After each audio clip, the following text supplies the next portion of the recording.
I kind of went through my slides and had to kind of go through a combination, which I think a lot of us who are older, of going through the slides and say, how do I digitize all this shit, you know? And so I spent a lot of time just kind of compiling little scrapbooks, and I mean, Sawtooth Mountain Guides itself is carrying on as much as anything, and for that I'm super grateful.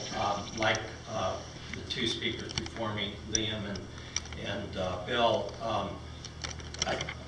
what I can say about having made a career in this for, you know, I'm still above the ground, and it's just, if you don't learn humility, you haven't learned much. And so that's kind of where with hearing both Bill and Liam speak and passing that whole concept of humility, I think if we hang out in the mountains and you haven't learned the whole concept of humility, it's just probably not learning much that the mountains have to teach us. So in that respect, I'm an employee now of Sawtooth Mountain Guides, and I think I moved to Stanley originally because I've never really been an employee. I've always been self-employed. And when I made the decision to come to Stanley and work there, I had to create a job, and that's what Sawtooth Mountain Guides was. And so now I'm an employee, and the bad news of that is employees can be hired, which I am, fortunately, but they can also be fired. So that said, I kind of watch my P's and Q's a little bit these days. So as I say, I'm going to kind of bring this back to just kind of give us some reference. I mean, when we started Sawtooth Mountain Guides, and I should step back up here, we made the decision, or I should say I made the decision, to put a hut in here in 1988 when I looked at this terrain, and I've been guiding it since the late 70s. I said, there's no way that if we're going to put a hut here, where's my little pointer here? The red one? Red. Okay, there we go. The hut's right here, okay? But there's all these slide paths around here, and I thought, you know, if we're going to do this the right way, we've got to have an avalanche education program and just tune people in to kind of, hey, you're up in avalanche terrain in case you didn't figure that part of it out. And so in addition to putting the hut in there, guiding, it's a year-round mountaineering business, but I got interested in the mountains through skiing. And I started skiing, grew up in Idaho, started skiing, got a late start, 10 years old. And so, you know, but it was what I lived for. So basically, snow is what got me into the mountains. And in any event, so that said, I mean, in addition to running the Mountaineering Guide Service, we also started an avalanche education program. This was the first yurt here to go in the Sawtooth in the 70s, and that was actually the guy I worked for.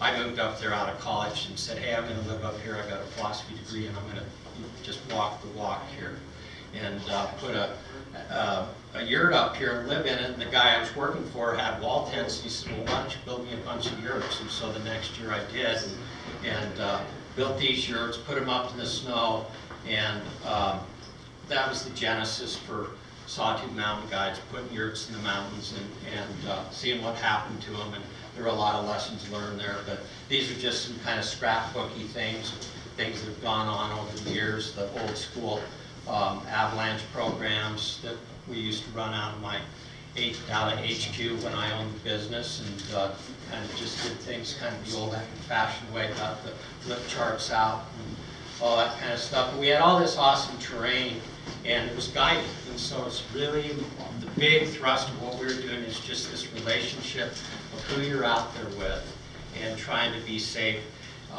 I was always a big fan of the trilogy and the Hobbit, and the whole concept of there and back again really stuck with me. And so it's like, hey, we got to do this, but we got to come back, you know. And that's no summit, none of that is worth not coming back for. So slowly the business kind of grew. These are what I call the A team. This is Eric and Mark here, and we solved a lot of problems in the yurt. You know, pretty much life is pretty simple when we're up in the yurt. And so there's the A team, Mark and Eric, who was my partner. He became a partner in 2003, but he was a guide before that. Worked at Sawtooth Mountain Guides for what, 10 years anyway, before you started deciding that you're going to wrestle with management and become an owner. Sarah Lundy, who most of you guys know, she's not any smarter than Eric was because she bought into the business too. And then some other people that, Chris, I can't, Chris Lundy, we can't not talk about Chris because he also had a relationship to the Avalanche Center, and because we run an avalanche program, the Sawtooth Avalanche Center has always been a huge part of how we roll. Teaching people to pay attention to the bulletin, and Chris played a big role in moving the Avalanche Center along. So to bring him on board, he was definitely the smartest guy in the room, with the qualification that he's dumb enough to own a guide service, so he bought in too. So I was successfully able to get all these guys on board and fortunately step out and become an employee. So that's where we're at. A couple other notable figures. Mike Hatch loved skiing about as much as anybody did, and Clark Corey, his glasses came to the Sawtooth, lived at my house for several years, and just got after it and did a better job of exploring the Sawtooth than about anybody for the length of time that they spent there. So in any event, the hut, there's a picture of the hut. That's why people go up there. My operational format has just been keep lots of field books. I mean, this is a pretty simple, closely held business, and so we didn't have all this built out data systems and all this other thing. It was like, okay, well, let's take some observations. But in that vein, the field book has kind of been the basis for how we stay safe operationally. Scotty asked me to talk a little bit about hamburger. And so I've been involved in the professional world, and I like to keep things simple for myself, and so we've got the Avalanche Triangle here, which everybody's familiar with, snow weather, terrain, and humans, and I say, well, this triangle works pretty well too for how I would describe the professional world in avalanche workers, and I put your professionalism, how you get your training experience up there, but that you hold that in high regard.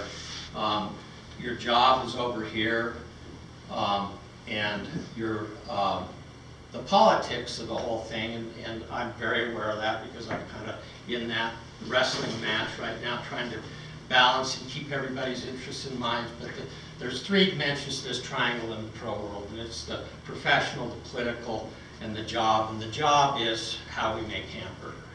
That's how I basically describe it. And somebody came up to me, I think it was Ben Pritchett from Mary, says, well, some of us eat steak. And I said, well, I get that, but I'm still just I've got a lot of good recipes for hamburger.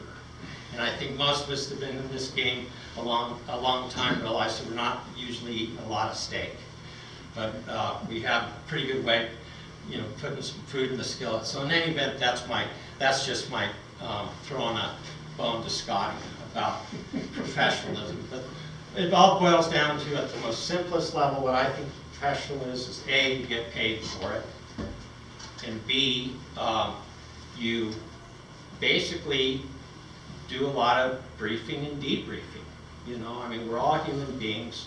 The fact that we're here, we're just kind of doing a year-end review, and I think if we realize that at the simplest level, our pros, you take your job seriously because you're getting paid for it.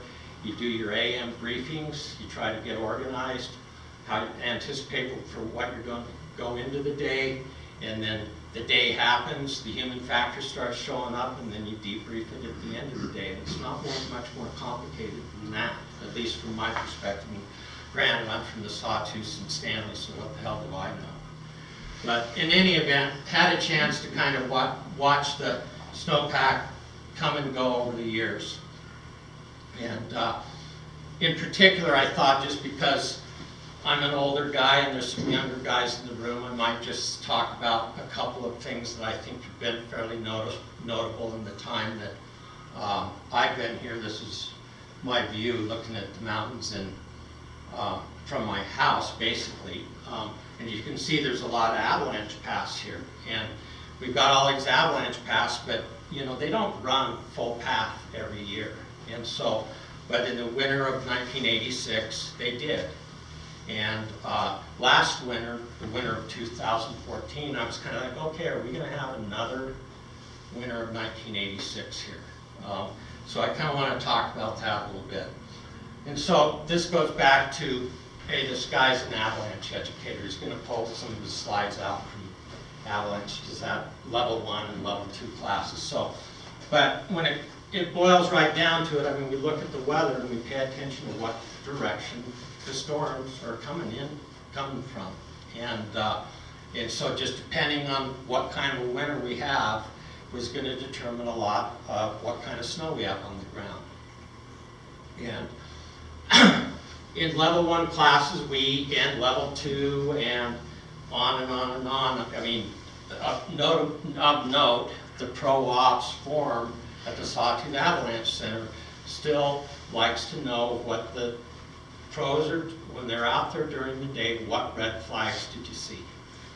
And so, I mean, just keeping things super simple, these are the things when I'm operating and being out from day to day that I'm really actually still just paying attention to the red flags, the same things that we're teaching on the most fundamental avalanche courses. And so we've got all these various things of what's going on with the snow, what's going on with the weather, and then these are the first 5, and then I think the Sawtooth Avalanche Center, hey, let's stick one more on here where we address the persistent weak layer. And so that's something that's a little more nuanced, the persistent weak layer. And that really brings us over into the yellow flags and say, hey, well, everybody's got a handle on the red flags. Well, what about the yellow flags? You know, yellow flags are a little bit more, you got to be a little bit more kind of focused in your snowpack and get your lens out and look at the snow grains and things like that. But basically all it boils down to is really paying attention to your snowpack structure. And so if you've got a sense of, you know, these criterion up here, what weak layers are next to harder layers, and do you have large grains next to small grains and things like that, that's really the sum and substance of the yellow flags. But what I've come to through some of my education and training and say, hey, well, I'm just going to go through all this training and learn all this stuff and slow down a little bit, I've come to find that for myself, I'm really a big advocate of snowpack structure. That knowing how those layers lay on the ground, and it's kind of painting a picture of what kind of a year we're likely to have. And so back to 1986 and this terrain, it was when I still hadn't put the hut in at this point yet, and Joe Leonard, who was the first guide service operator, hut skiing operator, I was working for him, taking a sabbatical from my job over in the Tetons, and said, hey, I'm going to go back to the Sawtooth because I think I actually want to move over here. I don't want to live in the Tetons. And so I got a job with Joe, and we would guide across the front of the range from hut to hut. And this slide path in particular, there's a couple of them, but we had a weather event in February of '86. Smiley Creek Dance was going on, and the next day that Muzzy Braun was playing there, and the next day it was just started honking. And it happened to be one of these things where it just snowed and snowed and snowed. Do you remember that, Butch? 1986? Yeah. But anyway, it was a big event, and it closed the roads in Stanley and everything else. But I was guiding through the huts working for Joe, and I was coming across here, and he had his hut down over in here, and I'd been out for about 4 days, and I had one client with me, and we'd seen several slide paths rip out and actually pull the forest out. And so the topo maps were being changed in February of 1986. That the slides were runouts, and the size of the slide paths were all getting larger than how they were even recorded on the USGS maps. And I was guiding through this stuff going, whoa, this is a significant event. And we've been breaking a lot of trail. I left my client at the hut down in here, and I said, you know what, I got to cross over here and break some trail, you just hang out and at the hut, and I'll come back. And so I went over here, broke trail, and I had snow above my knee, and made it out to Fishhook Creek. And when I come back, this whole slide, what we call the Tortilla Slide, had pulled out and run all the way down into the bottom of the gully. And I hadn't ever, and still haven't seen it ever run to that extent. This slide, what we call the Marshall Slide, runs down onto Marshall Lake, and it had created a whole new slide path as far as just trim lines and everything else. Put a lot of trees down in the lake, and I said, you know, this is one of these things we really got to pay attention to.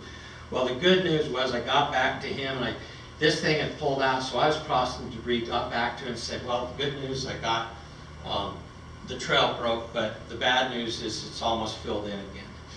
And so, got him out in any event, and we crossed the debris that was in this area here, and subsequent to that, when I put a hut in, I put it right over here, and it wouldn't have gotten hit by that really big event.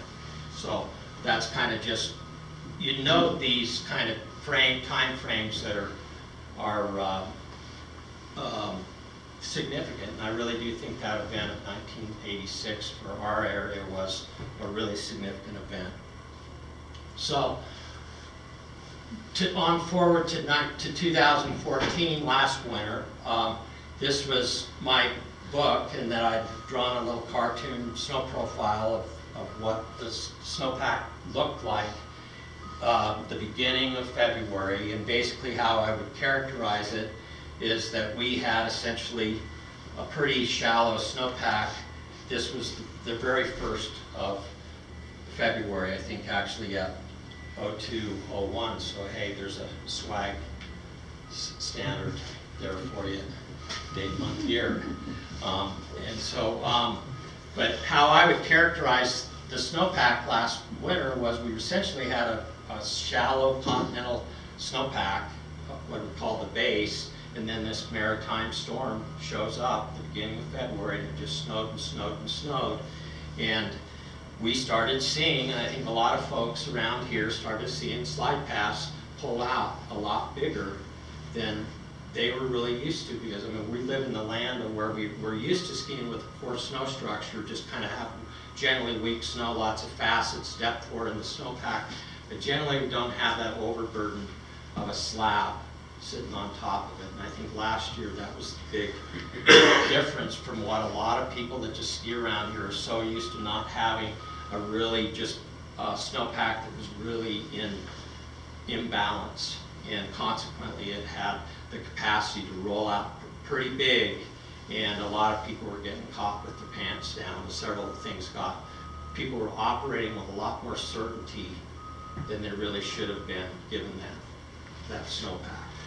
And as a consequence, we had some deaths last year.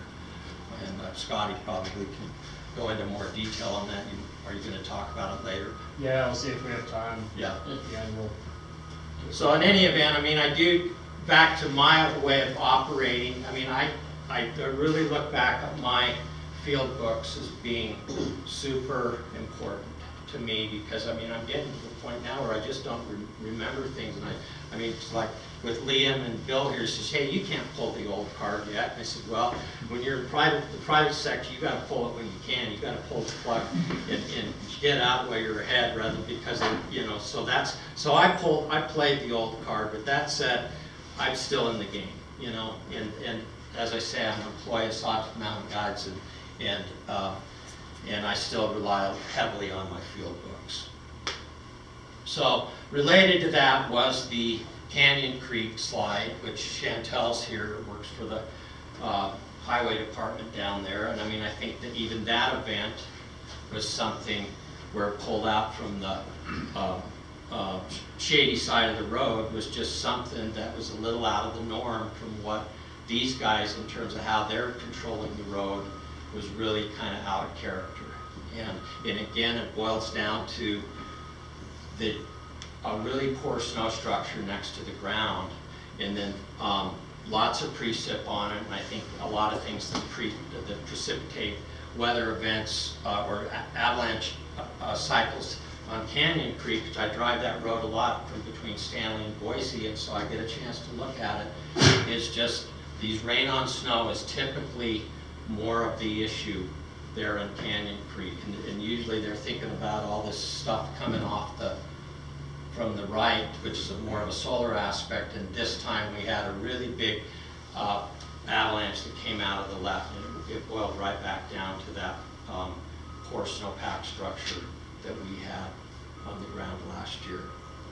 So these are just some data of as that storm is kind of starting to happen. We had a level 3 going on that I think, Eric, you were involved in teaching that last year, and just studious participants at the level 3 just recording data, but having lots of precip coming in. So lots of red flags showing up, but landing on a yellow flag snowpack. So in the course of my career, in addition to just hanging out in the Sawtooth, when I owned the business myself, I used to, we had the hut in here, and Julie Meisner, who most of you guys know, was kind of my main backup guide. She and I kind of ran the business before I had Eric around as a partner, and so what I would typically do is leave the country part of the year, and Julie was the person that allowed me to make that happen. She was just a super solid individual. She grew up in a ski family out of Bend, and I felt like I could kind of play hooky and go places and get into some of these other snowpacks besides just being in my fishbowl in the Sawtooth the whole time. So I used that time in my career to go places in Alaska. This is up in Ecuador, and that said, I mean, there's the Sawtooth right there. I mean, you get up on a ridge and look at it. There is a lot of terrain back in there. You know, I mean, you can. This is definitely plenty of exploring to do here, but that was what to say, hey, I got to go out and check some of this other stuff out. So I had an opportunity to go up to Alaska and work for Doug Coombs when he was around, and worked beginning as an apprentice, because you show up there and it's like, it is huge terrain up there. It's like, hey, give me the gas pump. Can't I just fill the helicopter up for a while? And then after a while, I was on the tail guiding deal. I said, God, this is great. I just want to be a tail guide. It wasn't before too long as Coombs says, you get your own group. I said, oh, really? I've never skied in that terrain before. That's the way we roll up here. We're always open to new terrain. So that's the name of the game up there. Really big terrain, landing in a lot of places where you don't have a lot of information. And it's also pretty complex from the standpoint that you can, on Thompson Pass and in the Chugach, you can be in a maritime snowpack, a transitional snowpack, or a continental snowpack all in the same day. And the whole drill is you've got paying customers here, so you're landing on these top of the mountain at your landing zone there. You get out, maybe dig a pit, and it's okay, let's ski. You know, and that's the way you rolled up there. And but that said, I mean, you couldn't really. It took a long time to really learn that terrain up there, and certainly for the number of years that I was there, I worked for 3 seasons there. I didn't even really begin to learn it. So it was really pretty. Kind of felt like you were stepping into some pretty big shoes when you're up in that terrain. And so during the course of my second year, I happened to this peak up here. I was guiding along with another guide for a week, some Japanese pro athletes that wanted to go around, and they basically wanted to, they had some pretty good skiers. One in particular was really kind of a Doug Coombs clone, and I mean, I'm not a pro athlete. I mean, I'm just a guide, you know, and that was one of the things that what happened in that event here. This is the peak that I actually ended up taking a ride in. We were up on, me and the superstar landed here, and he kind of did the Big Mac run where he was going from pillow to pillow, and then as soon as he got to this point, he basically straight lined the rest of the mountain. You can see here where he had that kind of figured out in the head that he was going to just hit that notch, and he did that at 50 miles an hour. And I was over here on the saddle waiting for the other athlete to go, and he went. And I called him Chopsticks because I'd been cruising around all week picking up the ski gear for him. He was trying to keep up with the first guy. And so Chopsticks and I are over up on the saddle, and so, well, he saw him go, and so he straight lines the damn thing. And so I get the radio up here, and I already had this conversation down below with the guide that I was working with. Said, I don't think we should ski this thing. It's the wrong time of day. And the clouds were coming in, and I said, great, good, maybe we don't have to do it. Well, the clouds parted, sure enough, and before you know it, the other guide's loading the helicopter, and he can't guide. I'm the guy in the field because he's got a bunion on his foot, so he's just walking around choreographing. And so I'm standing up there on the top with Chopsticks. He's gone, and now I'm standing on the ridge. And I get the radio, and he says, hey, well, Kirk, you gonna go? I said, well, Jesus Christ, I just saw two guys go. I guess I'll go. So I hit a couple of guide turns down here, and boom, about the fourth turn, the whole thing pops. And I knew it was going to happen.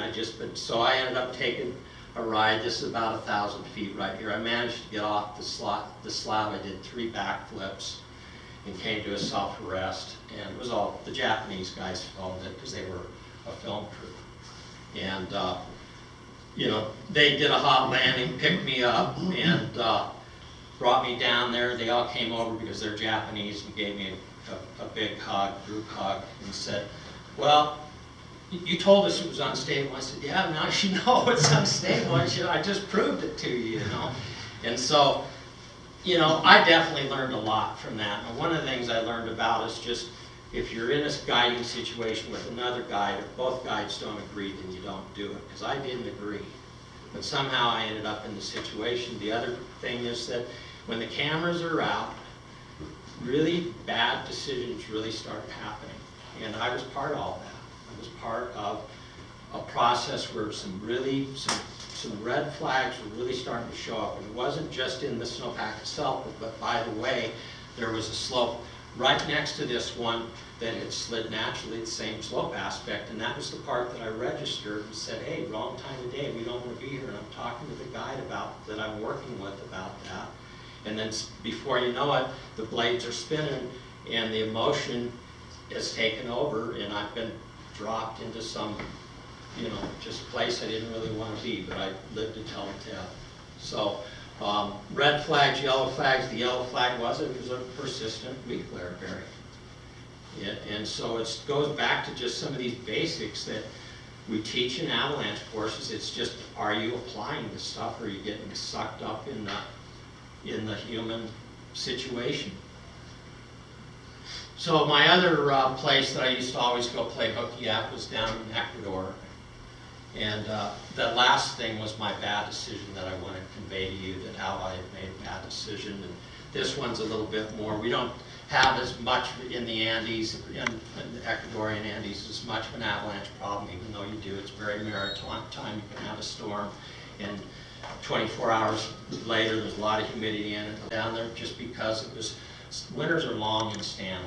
And so it was a really good way for me to get out and kind of expand my horizon lines. And so I spent probably about 10 years in Ecuador prior to, before Eric came on as a partner. But that said, several of us went down, and the way I would just guide people up the volcanoes, that's Chimborazo there, and, you know, just basically threading your way around crevasses. And as I said, I mean, the thing that's really cool about Ecuador, there's just a lot going on besides the snow. So if you're guiding there and it's not really working out on the guiding level as far as getting up the peaks, you can always go do other things like wander around the Paramo, go into the jungle, or look at monkeys or whatever. But it was always the intent to get up these volcanoes, and more often than not, it was just my ski buddies that would show up, and then we'd try and ski these things when I wasn't guiding. I did guide it a few times. But it's one of those things where it's a funny deal. You're wearing the rope on the way up the mountain, and then you take it off. on the way down, and the reason you even have the rope on in the first place is because of the crevasses. And yes, you're skiing this stuff and you don't have a rope on it. So it's just kind of one of these kind of funny deals. But this was some of the crew that I skied down there with. There's a picture of Kirk there. There's another picture of Eric there.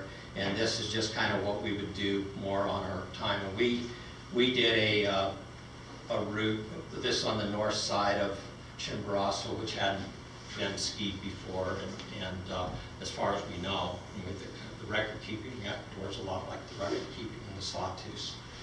We just don't bother keeping records as to who did what. And so as far as I know, this has now probably been done at least three other times that everybody has done the first ascent, I'm sure.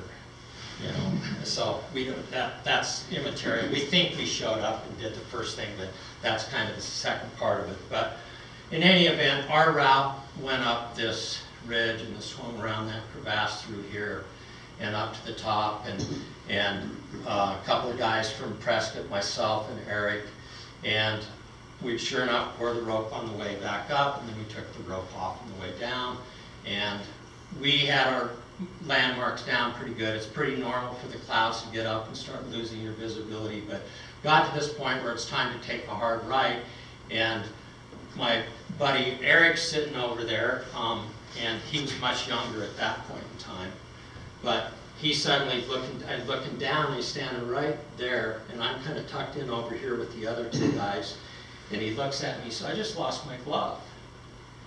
And I said, you just lost your glove. And he kind of starts motioning down like he's going to go get his glove. And I mean, it's like, this is where he's going to get his glove? I don't think so. So I just said, Eric, come on. And he got it right away. He said, no, probably not a good idea to go get my glove. But I think the point I kind of want to convey here is just like in mountaineering, just like skiing avalanche slopes, so there's a high degree of judgment involved as to whether you can go down something and have a safe run. And in mountaineering, we're used to it. It's just like this whole concept, in this case, of the self-belay, of just being tight with your program, being comfortable with where you are, and the only way you do that is with experience. And so that's just a little aside on where I think a good decision was made, but it really highly dependent on judgment. How much judgment really plays into the difference. It's a fine line between good decisions and bad decisions. And so, but that's my good decision. And so this is home base, and where I continue to kind of come back to, wake up every morning, look at the mountains, and it's really just more about being what I like to think I'm a reasonably good observer. I pay attention to stuff, even how it's just the snow sliding off the roof of my house. And so that's really my take home, is observations are key, and you've got to spend time in the area to really get a good sense of that. But and probably you guys are wondering, I mean, am I still living in a yurt? There's my house right there. Oh, you got to be kidding me, you're 60 years old, you're still living in a yurt? I said, no, that's in the front yard. Okay, so there is a house behind here, but anyway, I've learned a thing or two. I've kind of evolved past just having a yurt that I'm still based out of. But in any event, moving on, next steps. I mean, I took my dog up to a few years ago, and she just realized, hey, you know what, I just can't make it back to this hut anymore. I'm not there anymore, but I mean, it's just, that's what another message I'm kind of hearing from us, those of us who've been at the game a while. If you've got a good time, and timing's everything, to get off here, and you've had a good career, take it. You know, it's just like I got my dog loaded up in my pack, I'm leaving. I'm turning the operation over to much more capable hands who are continuing to move the business forward, and I'm going to just continue to ski, do a little bit of guiding, and not push my luck quite as much. So that's my story, and I'm sticking to it.